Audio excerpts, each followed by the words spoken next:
인도 차이나 반도의 서북부에 위치한 미얀마. 지난 3월 미얀마에서 한 뉴질랜드인이 체포되는 일이 발생했습니다. 그의 죄명은 부처 모독죄.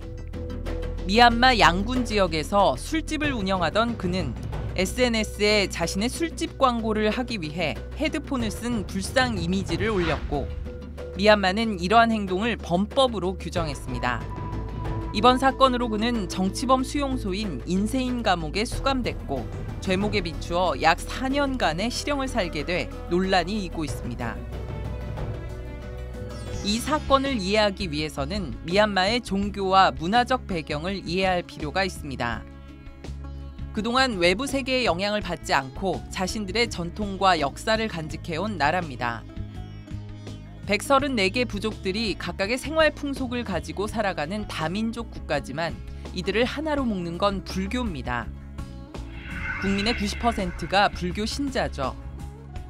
2500년 역사를 간직한 세계 최대의 불교 국가답게 국토 전역에 약 400만 기의 불탑이 세워져 있습니다. 특히 눈에 띄는 건 불탑에 입혀진 황금입니다. 지난해 미얀마의 1인당 GDP는 평균 1,391달러, 우리 돈으로 150만 정도로 가난한 편이지만 어디에서나 볼 수 있는 황금색 불탑 때문에 아이러니하게도 황금의 땅으로도 알려져 있습니다. 이러한 문화유산은 불교의 최고 덕목이자 대표적인 수행 방법인 보시의 결과물이기도 합니다. 보시는 자비심을 가지고 남에게 재물이나 불법을 베풀면서 탐욕을 버리고 이웃을 돌아보라는 부처의 가르침과 일맥상통하기도 하죠. 다른 불교 국가와는 달리 미얀마 불교 신자들은 황금을 보시하는데요. 이들에게 금박을 붙이는 행위는 기도하는 것과 마찬가지입니다. 값비싼 금덩어리가 없어도 미얀마 사람들은 어른아이 할 것 없이 얇게 만든 금박을 불탑에 붙이고 기도를 올립니다. 이런 문화가 몇천 년 동안 이어지면서 자연스럽게 미얀마는 금세공 기술이 발전했습니다.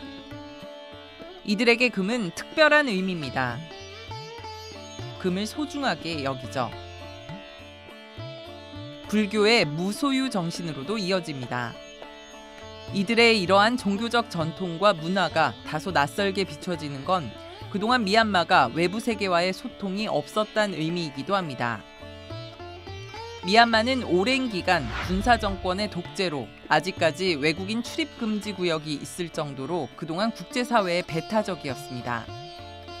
그러나 2011년 경제개방 정책에 따라 70%에 달하는 젊은 생산 인구와 유구한 문화적 유산을 무기로 연평균 8% 이상의 높은 성장률을 기록하면서 아시아의 떠오르는 시장으로 급부상하고 있습니다.